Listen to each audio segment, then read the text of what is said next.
as a potential 2024 contender. What is the behind-the-scenes dynamic between these two men right now? Do they have a détente? Is there tension? The best we can tell is most of the tension is Democrats hoping that that tension is true, and some of the folks in Trump's kind of inner circle who see DeSantis as a likely presidential candidate if Trump doesn't run, but they don't see themselves on DeSantis's team. So there's almost, politically speaking, it's almost unholy alliance of the strange bedfellows where you'll have Democrats and some Trumpy-style Republicans who are kind of hoping to stoke this dissension. As best we can tell, no, there's no feud. And as best you can tell, there's no tension. DeSantis has been very careful about being respectful of President Trump or former President Trump, because former President Trump is still basically the president of his party. He's not the president of the United States.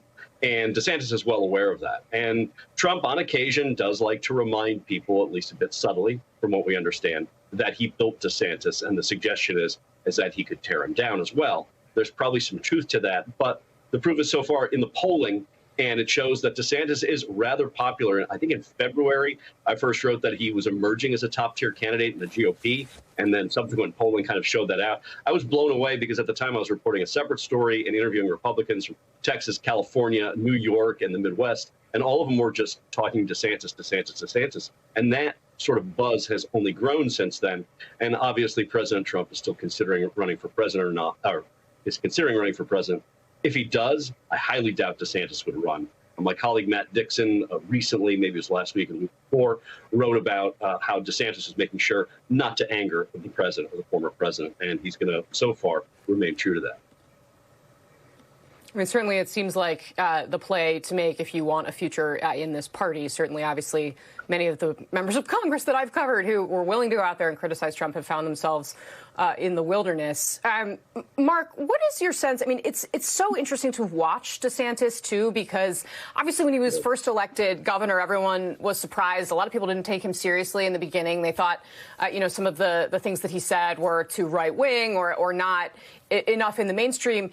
He clearly has evolved. I mean, watching him with President Biden and saying thank you is a the way that he approached that, a much more traditional way of doing things in a big, what has been historically a swing state like Florida, and seems to acknowledge that, he's growing in ways that understand he would need a broader appeal if he actually did want to make a national bid. I mean, what's your take on how DeSantis has handled himself and changed in this role? And I mean, and he's got to now lead the state through, of course, this awful Surfside collapse and impending tropical weather.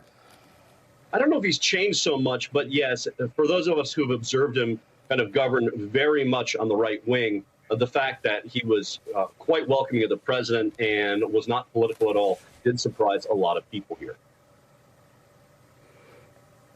All right.